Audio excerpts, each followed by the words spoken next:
Cours et dédié à la réussite dans tous les domaines, Bezrat Hashem, Torah, Veirat Shamayim, de Mordechai ben Naomi, Rachel, Sarah. Chers amis, nous nous trouvons dans une période de Teshuvah. Ce que nous cherchons maintenant, nous tous, à faire, c'est à se rapprocher d'Akadosh Baruch Hu, de la façon la meilleure possible. Question, quel est le danger qui nous guette au moment où on souhaite faire Teshuvah? Vient le Chidouché Harim, et il dit il y a un grand danger.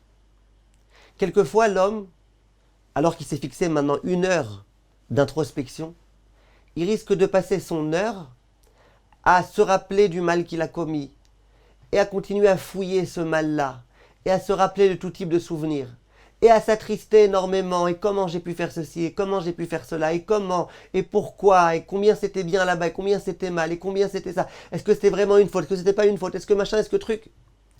Dit le Chidouché Harim, cet homme-là, au moment où il fait ça, où est-ce qu'il se trouve?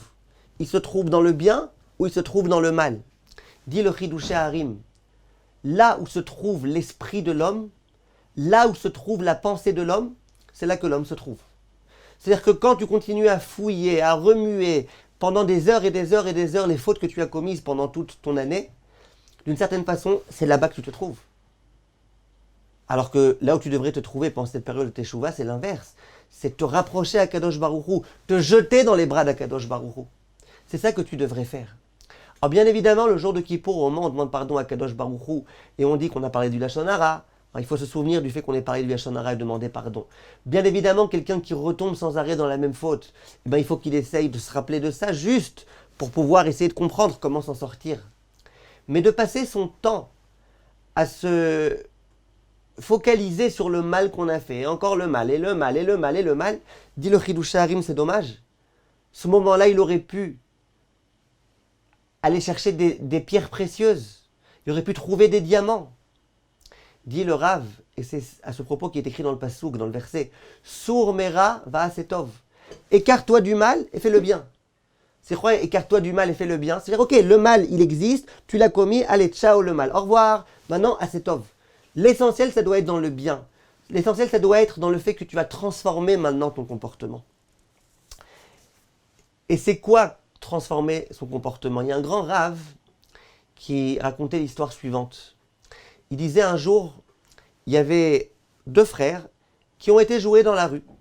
Leur jeu, c'était quoi? Il y en a un, c'était le cocher, et l'autre, c'était le cheval. Donc un, il s'est mis à 4 pattes comme ça, et puis jouait le rôle du cheval, et l'autre, c'était le cocher qui tirait le cheval. À un moment donné, il s'est mis à pleuvoir très fort. Il s'est mis à pleuvoir des averses. À ce moment-là, le cocher, immédiatement, il a couru, il est rentré à la maison. Il est arrivé frigorifié, tout mouillé. Sa maman lui dit, il est où ton frère? Il dit, je sais pas, il était en train de jouer, je crois qu'il est resté là-bas. Elle dit, mais non, elle va vite le chercher. Elle voit qu'il est complètement trempé, frigorifié. Elle lui dit, mais pourquoi t'es pas venu? L'enfant il dit, je peux pas, je suis un cheval. Un cheval, il va quand même pas rentrer à la maison. Un cheval, ça reste dehors, qu'il pleuve pas, je reste dehors. La mère, elle lui a dit, mais tu peux pas comprendre, t'es pas un cheval. Le cheval, c'est dans le jeu. Dans le jeu, t'es un cheval, mais en vrai, t'es pas un cheval. Quand il pleut, arrête d'être un cheval et viens. Disent Rachamim que c'est exactement ce qui nous est demandé. Quelquefois, on a l'impression, mais c'est trop dur de faire tchouva. Mais comment je vais faire pour faire tchouva? Comment je peux réussir à devenir meilleur? Comment je vais faire pour réussir à m'élever au-dessus de toutes mes difficultés, etc. Parfois, il suffit de comprendre une chose. Rappelle-toi que t'es pas un cheval. Rappelle-toi que t'es pas un animal. Rappelle-toi que tu es le fils d'Akadosh Baruch Hu. Vous savez, durant la Seret Yimetshuva, il est écrit qu'on va vivre un an de plus ou pas. que c'est bien de faire des chumrot, de se comporter de la façon la meilleure possible. Et l'exemple qui est donné dans le Shulchan Aruch, c'est quoi? Celui qui mange le pain qui est cuit par un goy durant toute l'année, par un non-juif, pendant ces jours-ci, qui ne mange pas ce pain-là, qui mange un pain qui a été fait par un juif. Demande le Lévouche, pourquoi on a pris cet exemple-là? Il n'y a pas d'autres exemples?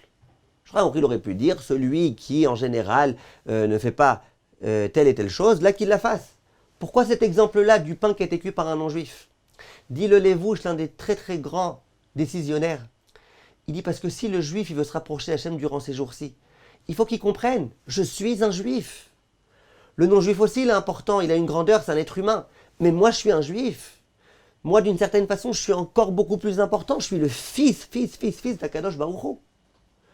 Quand l'homme est conscient de sa grandeur, quand l'homme se rappelle qu'il est l'être le plus grand du monde, que c'est un prince, que c'est le fils de Dieu, quand il se rappelle que c'est pas un cheval, et bien de cette façon-là, qu'est-ce qu'il peut faire?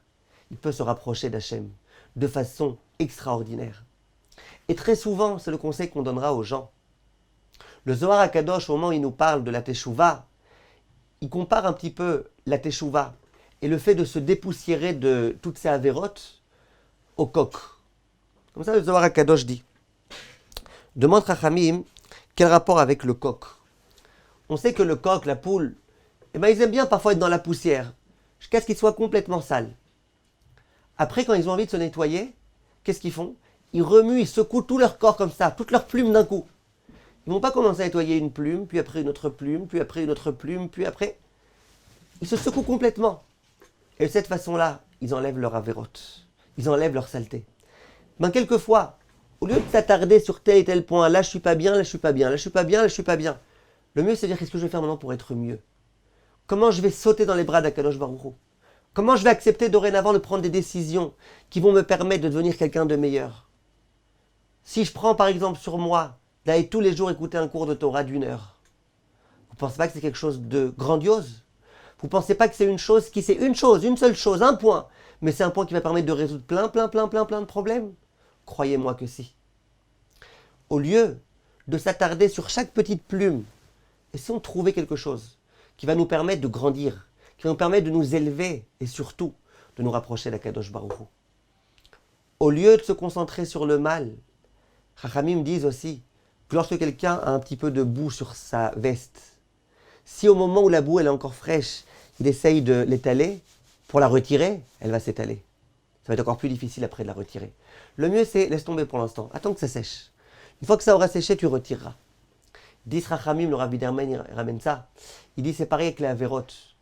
Si tu passes ton temps maintenant à regarder les avérotes et regarder qu'est-ce que j'ai fait, combien j'ai fait, comment j'ai fait, ceci et cela, tu risques d'avoir du mal à te défaire de la avéra. Si par contre tu dis au contraire, j'attends la avéra, j'attends le jour de Kippour, il y a un moment qui est fait pour demander pardon, je demande pardon à Hachem, je m'engagerai à ne plus le refaire et puis voilà. Mais pas je passe mon temps à me concentrer sur ça. Mes chers amis, choisissons Bezrat Hachem une tchouva dans le positivisme, une tchouva positive, une tchouva dans laquelle on se rapproche d'Hachem, une tchouva dans laquelle on n'est pas simplement en train de dire j'étais nul, j'étais mauvais, j'étais ceci, j'étais cela, une tchouva dans laquelle on regarde de l'avant, ainsi que Chachamim disent en ve'ata et la lachon tchouva. Quand on veut dire ve'ata, ça veut dire et à présent, on parle de teshuva. La teshuva, c'est celui qui dit maintenant, qu'est-ce que je peux faire pour être meilleur? Comment maintenant je vais me coller à Kadosh Baruch Hu? Ce qu'il y a eu dans le passé, il y a eu dans le passé. Maintenant, moi, ce qui m'intéresse, évidemment, c'est de demander pardon pour le passé, mais c'est principalement de me mettre dans un chemin dans lequel je pourrais me rapprocher d'Hachem. Yehi Ratzon qu'on ait le mérite et qu'on ait une Gmar Khatima Tova. Merci de votre attention.